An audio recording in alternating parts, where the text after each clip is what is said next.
के ठाकुर ने और रामो पंडित जी, जिसके कारण मुझे बहुत बड़ा सदमा लगा है। मेरे सम्मान पे बात आई है, जिसके कारण मैं सुसाइड करने जा रहा हूँ।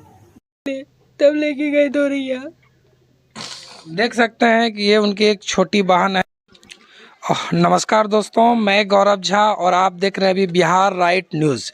मैं अभी बांका जिला के धोरैया प्रखंड के धोरैया घसिया पंचायत के बेल्ढिया गांव में हूं और यहां पे एक बहुत बोला जाए कि बहुत बड़ी घटना घटी है और ऐसा घटना नहीं घटना चाहिए, क्योंकि एक लड़का था शुभम कुमार का, जिसका वीडियो मेरे पास आया सोशल मीडिया के तहत, जिसने अपने आत्मसम्मान को बरकरार रखने के लिए उसको ठेस पहुंचाने के कारण उन्होंने खुदकुशी कर लिया। और हमारे साथ उनके पिताजी हैं और देख रहे हैं क्या ये कितने भावुक हैं नाम लेने से पहले। और ये घटना को लमसम अभी 1 सप्ताह हो गया और इनको अभी तक कोई भी न्याय नहीं मिला है। मेरे गुतिया का पड़ोस का वो दामाद लगेंगे, वो दुमका में रहते थे और हम लोगों का चचेरा एक तरह से दामाद लगेगा। और उसके बाद पिता ये कहा जाए कि एक रिश्ता को भी शर्मसार करने की ये घटना को अंजाम दिया गया है, क्योंकि ये नहीं होना चाहिए। वो आत्मसम्मान के लिए उन्होंने खुदकुशी कर लिया। तो पहले तो मैं सभी युवा, जितना भी युवा वर्ग के व्यक्ति हैं, तो मैं उससे ये विनती करूंगा कि ऐसा कदम ना उठाएं, क्योंकि ये पिताजी हैं, ये माता हैं उनके, ये भाई हैं, ये जो अभी से लेके 20 साल तक उनको जो पोस पाल के ये अपना रखे, वो तो चले गए आत्मसम्मान के लिए, चलो ठीक है, हमको कुछ हुआ हम चले गए, लेकिन इन पे क्या बीत रहा है, इनका क्या हाल हो रहा है अभी? हमारा समूचा घर में कोराव बचा हुआ है। तो हम देख रहे हैं, तो मचेगा ही चीज का, जवान लड़का चल जाएगा। पूरे बिहार भारत के मीडिया से हाथ जोड़ के कहते हैं कि हमको इंसाफ दीजिए, इंसाफ बिल्कुल इंसाफ मिलना चाहिए। और इस चैनल के माध्यम से हम बिहार सरकार बांका के एसपी साहब से विनती करेंगे कि इसका निष्पक्ष जांच होना चाहिए और जो भी दोषी पाया जाए उसे कड़ी से कड़ी सजा मिलना चाहिए। आप देख रहे हैं कि उनके पिताजी का लमसम 60 से 70 वर्ष उम्र हो गया, और क्या इस उम्र में इनको यही देखना था कि अपने जवान बेटा का अर्थी देखें? क्या ये इसीलिए इन्होंने पाल के इतना बड़ा किया? इनके भाई भी हैं, आप सेकंड भाई थे उनके? हैं सेकंड भाई। वो घर में ही यहाँ लगाए थे, फंदा लगाए हैं। बोले नहीं? हाँ। तो आपने आग दिया है? हाँ, मैं आग दिया। तो ये घर में ही यहीं फांसी लगाए, यहीं रूम में यहीं फांसी लगा लिया। वो लोग धमकी दिया उसका, ये सल्टी मिसर जो है, सल्टी मिसर धमकी दिया उसको फोन पे धमकी दिया, आ रहे पूरा खानदान को बिचका देंगे। फिर वो बउआ ठाकुर किसी उसको धमकी दिया कि बम से उड़ा देंगे पूरा खानदान को। ऐसे पूरा उसको धमकी मिला। धमकी मिलने बहुत मारा उसको। हम उधर गए थे रोड के किनारे शाम के टाइम घूमने के लिए। वो हमको गाड़ी से रोक के हमको ऐसी तैसी करने लगा। शिवराज के दुकान के पास हम कुछ सामान ले रहे थे, वहाँ से निकले, वो लोग मारने लगा हमको। उसका बाप भी फिर आया, उसका भाई भी बात कर रहे थे, रिकॉर्डिंग भी है, वो भी सब चीज़ हुआ। फिर उसका बाप जो ये सब धमकी दिया था, इसका रिकॉर्डिंग है, फोन रिकॉर्डिंग सब रिकॉर्डिंग है। उसका भी बाप उधर से आया, छोटा भाई। मैं इस अपने चैनल के माध्यम से जो धमकी मिला है वो भी आप लोग के तहत रखूंगा। और आप लोग जिस समय वो फांसी लगाए थे या खुदकुशी किए थे, उसमें घर में कोई नहीं थे, हम लोग गए थे उसके पीछे। मतलब आप माताजी थी यहाँ? नहीं, हम बाहर में थे, अल्लाह हो रहा था बाहर में। हम लोग उसके घर पे गए थे, उसके घर पे कहने गए थे क्यों मारे। मतलब जिस समय वो आया मारपीट किया तो आप लोग उसके घर पे समझाने गए थे, इसके बीच में इसने फंदा लगा दिया। तो वो वीडियो जो जारी हुआ वो अपने मोबाइल से खुद जारी किया? हाँ, खुद अपने मन से जारी किया। उसी का मोबाइल में मथाटर में मोबाइल मिला है इसका। तो वो जो है कि मतलब व्हाट्सएप पे किया था या फिर लाइव में कैमरा से? तो देख सकते हैं कि ये पीड़ित परिवार है। इनका 3 लड़का था, जो सबसे छोटे थे, उनका ये हाल हुआ। उनकी माताजी है, इनके पिताजी हैं, देख रहे हैं क्या स्थिति है। और सरकार से विनती है कि ऐसे अपराधियों को जल्द से जल्द सजा मिले, और इसका हम घोर ये करते हैं कि उसको सजा अधिक से अधिक जितना हो कम है। बताइए कि इन बूढ़े उनके पिताजी हैं, इनकी माता हैं, इनकी भाई हैं, क्या उस पर असर पड़ता होगा? आपको बहन भी है? बहन भी है, एक बहन है, अच्छा, छोटी है वो? छोटी है वो बहन। अच्छा, आप बहन है। तो सरकार से आप क्या विनती कीजिएगा? हम सरकार से यही विनती करेंगे कि मेरे बेटे को न्याय चाहिए, और बेटे को नहीं। हाँ, न्याय चाहिए। उनके घर के अगल बगल वाले भी हैं। आप लोग को कब पता चला? हम चाचा हैं, बगल में घर है। जी, कब पता चला इस घटना के बारे में? 10 मिनट के बाद। 10 मिनट के बाद जी। तो आप लोग ने थाना में एफआईआर किया? हाँ, तुरंत तो कोई उससे एक्शन? आया था पुलिस, उसके बाद नहीं आया है। एफआईआर हो गया है? हाँ एफआईआर का कॉपी मिला? हाँ। तो फिर थाना आप लोग नहीं गए कि ये अपराधी के पीछे? नहीं, बुलेबे नहीं किया अभी तक कुछ। बोले तो बोला कि बाद में फोन करेंगे तब आइएगा। जो अपराधी है वो अभी है या फिर वो निकल फिरार गया, हो गया। फिरार गया। घर खाली कर दिया। तो जैसे कि देख रहे हैं कि चाचा जी को जैसे इन्होंने बोला कि पुलिस प्रशासन के तहत से अभी तक कोई कार्रवाई नहीं हुई है, और इनको लग रहा है कि वो पैसा कौड़ी का भी कुछ मामला चल रहा है क्या? वो थाना उना में कुछ पैसा देके मैनेज किया है, जिससे पुलिस प्रशासन अभी ठंडा है। अच्छा। और अपराधी अगल बगल में घूर रहा है, अगल बगल से धमकी भी दे रहा है कि अगर केस नहीं उठाया तो उस पूरा खानदान को मार देंगे। अच्छा, अगल बगल से धमकी भी मिल रहा है। समझिए कि ये बिहार है और बिहार के बांका जिला है और सुशासन की सरकार है, और यहाँ पे एक तो मर्डर हो जाता है, इसको मर्डर ही बोला जाए कहीं ना कहीं, और उसके बाद धमकी भी मिलती है। तो यहाँ पे कुछ युवा लोग भी हैं, तो उनका साथी सब है। आपका नाम क्या हुआ? मेरा नाम सौरभ कुमार मिश्रा हुआ। आप कौन लगते हैं? हम उसका बड़ा भाई है। बड़ा भाई हैं आप ही? बड़े भाई हैं जी। अच्छा अच्छा, तो आपको कब पता चला इसका? हमको बाद में पता चला, करीब 10 मिनट के बाद। हम तो यहाँ खड़े थे, झगड़ा हुआ था, तो हम उसी चीज़ का जांच कर रहे थे, कैसे बच्चा में झगड़ा हो गया। उसने, हम यहाँ जो खड़े थे, उसने मारपीट करने के बाद उसने मेरे पिताजी के फ़ोन पे फ़ोन किया था। जिसने मारपीट किया था कुमार ठाकुर ने। उसका रिकॉर्डिंग है? रिकॉर्डिंग, वो सिंपल फ़ोन है ना, उसमें रिकॉर्डिंग नहीं होता है, छोटा फ़ोन है। अच्छा अच्छा। तो उस पर पिताजी का मोबाइल जो है, उस पर फ़ोन आया था। तो पिताजी घर में नहीं थे, उन्हीं के घर पे गए थे, उन्हीं के उधर गए थे घूमने के लिए। उनको पहले से पता नहीं था कि मारपीट हुआ है, मतलब रोड पे गए थे, होली का समय था।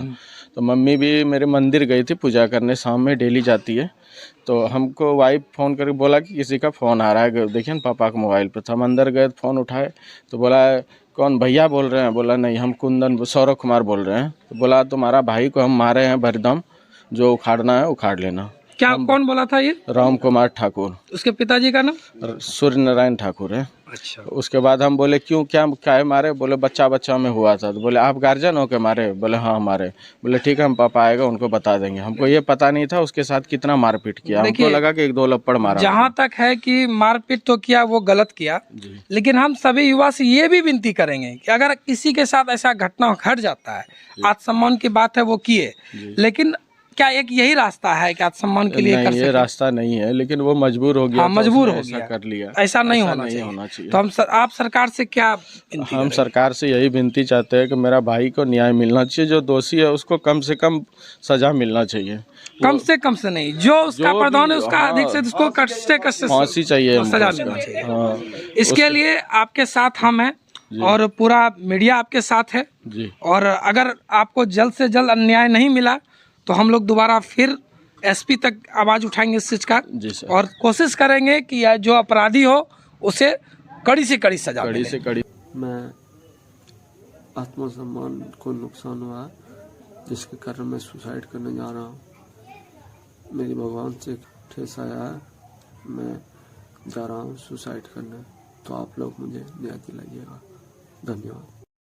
यही कमरा था और यही टेबल था और इसी जगह वो शुभम कुमार जो है कि यहाँ पे बैठ के वीडियो बनाए थे सुसाइड करने से पहले, और घर में कोई नहीं था। जहाँ पे मारपीट हुई थी वहाँ पे लोग गए थे, और आपको दिखा रहे हैं वो यही रूम है और यही फंदा है। आप देखिए ये फंदा अभी तक टंगा हुआ है। इसी रूम में वो अपने आप को सुसाइड किया है। लेकिन एक बात ये समझना है कि अगल बगल यहाँ कोई नहीं थी उस समय ना, बताइए। इसी रूम में उसने इसी चौकी से सुसाइड किया है। अभी तक जो भी है बेड भी वहीं पे लगा हुआ है, फंदा भी यहीं पे है, और शुभम कुमार नहीं है। तो ऐसे अपराधियों को जिसने इसकी बोला जाए एक तरफ से उसे मानसिकता को उसके मानसिकता को इतना तनाव आया कि उसने अपने आप को रोक नहीं सका, आत्मसम्मान के लिए उसने फांसी लगा लिया। तो ऐसे को क्या बोला जाए। इनकी बहन भी है, पहले यही देखा था। आप देखी थी पहले? हम छत पे आए तो हम पहले आए तो हम नहीं देखे थे, हम आगे चले गए और थोड़ा देर आगे रुकने के बाद जब हम आए तब हमको लगा कि भैया खड़े हैं चौकी पे। वही पूछे भैया आप चौकी पे क्यों खड़े? तो अंदर जाके देखे वो लटके हुए थे। तो फिर तुम किसको बोली पहले? आगे जाके भैया को बोली कि भैया फांसी लगा लिए। तब भैया लोग दौड़ के आए तो उनको खोले, तब लेके गए दौड़िया। देख सकते हैं कि ये उनकी एक छोटी बहन है, ये भाई है या माँ है। और ऐसी माँ को, ऐसे बहन को, इनके पिताजी को न्याय नहीं मिलेगा तो किसको मिलेगा? और कहीं ना कहीं एक तरफ से ये सुसाइड नहीं मर्डर बोला जाए, क्योंकि उसको मानसिकता को इतना ठेस पहुंचा गया ताकि वो रोक न सका अपने आप को और फांसी लगा लिया। मैं अभी उस जगह पे आया हूँ जहाँ पे शुभम कुमार के साथ मारपीट हुई थी और वो होली दिन था। यहाँ पे कोई बड़े बुजुर्ग उसमें उपस्थित नहीं थे, लेकिन काफ़ी आदमी ने उन्होंने देखा है। यहीं पे उसको मारा गया था, इसी जगह मेन रोड पे। पहले तो उधर मारा गया था, उसके बाद यहाँ पे मारा गया था। तो यहाँ पे कुछ जनता है जिनसे पता करेंगे कि क्या हुआ था उस दिन, एक्चुअली में वहाँ पे क्या क्या हुआ था, कैसे क्या घटना को घटा। तो चाची, उस दिन आप मालूम था कि क्या क्या हुआ था, देखे थे? देखे तो नहीं थे, हम हल्ला सुन के बाहर आए इधर तो सुने कि उसको बहुत जोर मारा। कितने आदमी मिल के मारा था? नहीं वो सब तो हम देखबे नहीं किए हैं। उस जगह खड़े तुरंत चले गए वो सब। मतलब आप सिर्फ देखे कि उसको मारा है, वो गिरा हुआ है? हाँ, वो गिरा हुआ है, उधर उठ के जग गया उसे, और कुछ नहीं। तो हल्ला सुने तो हम घर से बाहर हो गए। अच्छा, हल्ला सुने हाँ। तब? आपका घर किधर है? यही तो घर है। अच्छा, इधर घर है। भीतर में टीवी देख रहे थे ना। ओ, टीवी देख रहे थे आप, फिर हल्ला हुआ तो बाहर आए? बाहर आ गए। और भी बहुत सारे यहाँ पे हैं। तो चाचा, जिस दिन घटना घटा था भैया, उस दिन आप यहाँ पे थे, मौजूद थे? नहीं, यहाँ तो नहीं था। तो कब आपको पता चला कि यहाँ पे मारा है? दूसरे दिन आए तो बताया कि बच्चा सब के यहाँ पे खूब उसको मारा गया है, तो पूरा उसके पेट में मारा है, ये सब बताया। तो यहाँ पे आप लोग में से को आप मौजूद थे? हम लोग गांव में ही थे, लेकिन होली का टाइम था तो हम लोग होली में खेल रहे थे, लेकिन पता चला कि यहाँ पे मार हुआ है और बेरहमी से उनको मारा गया है। और वो क्लियर कर चुका है वीडियो, और वीडियो भी बनाया हुआ है लड़का खुद। तो उसमें तो खुद दिखाई दे रहा है, खुद बोल रहा है कि हमको ठेस पहुंचाया है, इसलिए हम आत्महत्या कर रहे हैं। तो वो वीडियो तो हमारे पास भी है। और वो आप लोग का कौन लगता था?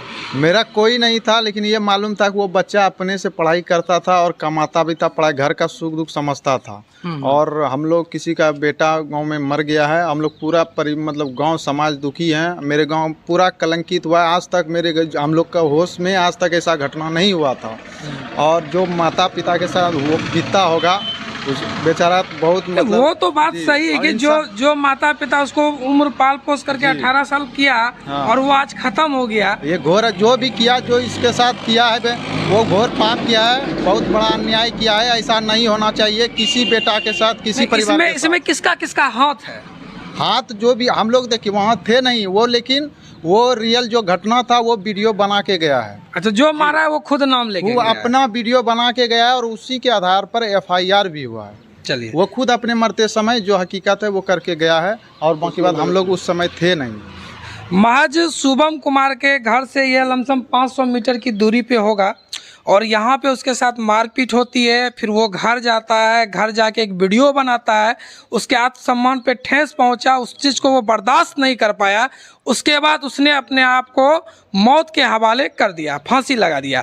बोला जाए कहीं ना कहीं उसके साथ ये बहुत बड़ा अन्याय हुआ है और उसके माइंड को उसने डाइवर्ट करने का काम किया है। तो चाचा, आपको कब मालूम चला और कैसे ये हुआ? मतलब ये घटना जब घट गई, वो जब आत्महत्या कर लिया, उसके ठीक आधा घंटा पौने घंटा जब पता चला गांव में, पूरा हल्ला होने लगा कैसे हो गया, तो क्या किस कारण से हुआ, तो मारपीट किया था 2-3 लड़का ने उसको, और बेरहमी से मारा था। इसलिए उसका आत्मसम्मान पर उसको ऐसा पता चला कि आत्मसम्मान पे, इसलिए उसने ऐसा घटना कर लिया। आत्मसम्मान पे उस पर ठेस पहुंचा, वो उस चीज़ को बर्दाश्त नहीं कर पाया और अपने आप को मौत के हवाले कर दिया। तो क्या लगता है, ये कहीं गोतिया या फिर गांव का रंजिश के हिसाब से तो उसको नहीं मारा गया? नहीं, वो मतलब ये मतलब वो जोड़ी पार्टी था, रंग अबीर के सिलसिले में कुछ हल्का फुल्का सुने कि उसका कुछ मतलब हुआ था स्टार्टिंग कोई बच्चा से विवाद। उस सिलसिला में वो शाम के 6:15 के करीब ये घटना मारपीट का हुआ। मतलब ये बच्चा से विवाद होते होते यहाँ तक पहुँच गए कि इसका जान तक चले गया। जान तक चला। मतलब इसमें आपस का कोई ऐसा नहीं है कि कोई गोतियारी लफड़ा है उसका ये कहीं ना कहीं एक तरह से उस पर असर निकाल ले, ऐसा कुछ नहीं? नहीं, ऐसा कुछ नहीं है। मतलब वो अपना बस्तर जमाने के लिए इसके पास मारा। हाँ। उसके बाद इसको इतना मारा कि ठेस पहुंच गया, ये अपना आत्महत्या कर ली। फर्स्ट कांड नहीं है, बहुत कांड हो गया। मतलब ये बहुत कांड इस तरह से वो जो वो किया है वो बहुत बार कर चुका है काम। और जब मारपीट के दरमियान, मारपीट के बाद जो उस मतलब मृत जो था शुभम कुमार, उसने अपने मित्र को फोन पे कुछ बताया कि मेरे साथ मारपीट हुआ है। तो वो भी कुछ दूरी पे तो था, फोन से की बात किया तो उसने इस बात को विश्वास इग्नोर कर दिया कि अरे होली पोली है, कुछ हुआ होगा। तो उसके बारे में भी उसने बताया कि उसने विश्वास नहीं किया, इतना ही। अच्छा, वो उसका जो मित्र भी था वो बहुत क्लोजली था, तो उसको लगा कि मेरा मित्र विश्वास नहीं किया, तो अब हम आप किस पे भरोसा करें? किस पे भरोसा करें? और उनका मित्र का नाम क्या था? सत्यम कुमार। वो कहाँ है? वो तभी बाहर पढ़ता है, उसके साथ ही रहता था, पढ़ता भी आप था। कौन लगते हैं लड़के के? सुमन का? हाँ, नहीं, हम तो समाज के लोग हैं। अच्छा, समाज, हम समाज के लोग हैं। उस लड़का को दे दिया गया है कि क्या बोले? सत्यम कुमार को हम लोग को जहाँ तक अनुभव होता है कि आपसी विवाद में जिसके जैसे घटना हुआ है, नहीं, इसमें सत्यम का तो कोई हाथ नहीं है। हम वीडियो भी उसको ये आपसी विवाद होते हुए कि अरविंद मिश्र जी पर सब दबाव बनाए, केस मतलब कमजोर हो, हाँ, और लोग आपस में ही उलझ जाए, रंग रूप बदल जाए, उसमें से ही कमजोर करने का प्रयास है। वो लड़का जो है वो तो क्लियर कर दिया कि सत्यम मेरा विश्वासी दोस्त था, उसको बोले, और भी यकीन नहीं किया, नहीं किया। इसको उसमें ऐड कर दिया, FIR दर्ज कर दिया गया, किस कारण कर दिया गया, जिससे समाज भी काफी दुखी है कि जो नहीं, ये तो एक तो होली का दिन था, उसके बाद क्या है कि वो 18 साल का लड़का होता है, आपस में बच्चा से मार होता है, उसके बाद बड़ा ये रूप ले लेता है, तो समाज कहीं ना कहीं तो ये समाज पे भी एक सवाल उठता है। हकीकत से दूर यही है कि उस निर्दोष बच्चा को भी इसमें इन्वॉल्व कर दिया। इससे ज़्यादा घटना तो जो हुआ इससे तो लोग नाराज है ही है, और इसके साथ साथ वो निर्दोष बच्चा जो इन्वॉल्व उसमें हो रहा है। इसके लिए सरकार से क्या मांग कीजिएगा? सरकार से मांग की उचित न्याय होना चाहिए, दोषी को सजा दीजिए, दोषी जो है उसको सजा मिलनी चाहिए, जो निर्दोष है उससे मुक्त किया जाए। कि निर्दोष, देखिए, निर्दोष फंसे नहीं और दोषी बचे नहीं। बिल्कुल यही होना चाहिए, जो निर्दोष हो वो फंसे नहीं और जो दोषी हो वो बचे नहीं। किसी वक्त आज अगर छूट जाता है तो कल दिन वो फिर ऐसा करेगा। ये कितना बार घटना हो चुकी है, घटना घट चुकी थी, ये ऐसा नहीं होना चाहिए। आप उस समय थे घटना के स्थल पे जब ये ऐसा हुआ था? हम घटना स्थल पे तो थे नहीं, लेकिन इसमें जो वीडियो लड़का जो सुसाइड किया है उसने जो वीडियो में कहा है कि सत्यम मेरा जिगरी दोस्त था, और मैंने उसको कहा लेकिन उसने मेरी बातों पे विश्वास नहीं किया। इसमें तो कहीं सत्यम की संलिप्तता नहीं है, तो सत्यम का कहीं और सत्यम का नाम इसमें दिया गया है, तो ये बहुत गलत है, इस तरह नहीं होना चाहिए। सत्यम जो है बिल्कुल बेकसूर है। सत्यम कौन है आपका? सत्यम मेरे गांव का लड़का है, मेरे गांव का बच्चा है, आगे का भविष्य है, गांव का भविष्य है। जो मरा तो वो भी तो भविष्य था, गाँव का भविष्य था। उसकी बुजदिली थी कि उसने कोई मारपीट उसके साथ किया, वो सुसाइड कर ले, उसकी बुजदिली थी। उसको उस पर वो डट के मुकाबला करता, उसको जवाब देता, लेकिन वो तो मतलब कि उसकी बुजदिली नादानी कहिए, वो डेथ हो गया उसका, वो सुसाइड कर लिया। वो बुजदिली नहीं, जो उसका उम्र अभी 18 साल नहीं था, वो सोच नहीं सका और अपने आप का सम्मान के लिए वो कर दिया। ऐसा नहीं करना चाहिए। हम सभी युवा से अनुरोध करेंगे, तो बहुत कारण था जवाब देने का। सभी युवा से यही कहना चाहते हैं कि इससे सीख लो कि ऐसा कोई कार्य नहीं करो जिससे तुम्हारे परिवार, तुम्हारे समाज, तुम्हारे इलाके में इस तरह का असर हो, और यही चाहते हैं कि अच्छा से रहो, अपने माँ बाप का नाम रोशन करो, अपने गांव का नाम रोशन करो, और जो इस मामले में इन्वॉल्व है उसको कड़ी से कड़ी मतलब कानून के हाथ में, जो हक में जो है उसके लिए वो हो, और जो निर्दोष है उसे छोड़ा जाए। नहीं, होना भी चाहिए कि उसने वीडियो बनाया है, मैंने भी सुना है कि शुभम मेरा जिगरी दोस्त है, लेकिन उसका हाथ तो मारने में नहीं है। जिसने मारा, हाँ, उसके साथ उसके शुभम जी को न्याय मिलना चाहिए। सत्यम का जो नाम है, इससे पूरा गांव जो है काफी दुखी है, पूरा गांव अगर हम लोग को धरना पड़ेगा समाहरणालय में डीएम साहब के यहाँ, तो पूरा गांव जाके धरना भी धरेंगे। अगर आपको शुभम ठीक है, वो दुखी है, लेकिन जो वो मर गया तो उसके प्रति आप लोग को दुख नहीं है? काफी सहानुभूति है, पूरे गांव को सहानुभूति है। उसके गांव, उसके साथ जो मरा है लड़का, उसके साथ गांव का 100% आदमी उसके साथ में। तो उसको अगर न्याय नहीं मिलता है तो आप लोग धरना पे नहीं बैठिएगा? उसको तो न्याय मिलेगा ही मिलेगा, उसको न्याय तो मिलेगा ही मिलेगा, क्योंकि ये जो है सुशासन का राज है और सुशासन का राज में तो न्याय मिलेगा ही मिलेगा। चलिए, हम लोग बहुत जैसे इन्होंने बोला कि ये सुशासन का सरकार है और उसको न्याय मिलना चाहिए। हम भी सरकार से विनती करेंगे, बाका एसपी से विनती करेंगे कि जो दोषी है उसको जल्द से जल्द हिरासत के अंदर लिया जाए और उसे सजा मिलना चाहिए उसके काम के लिए।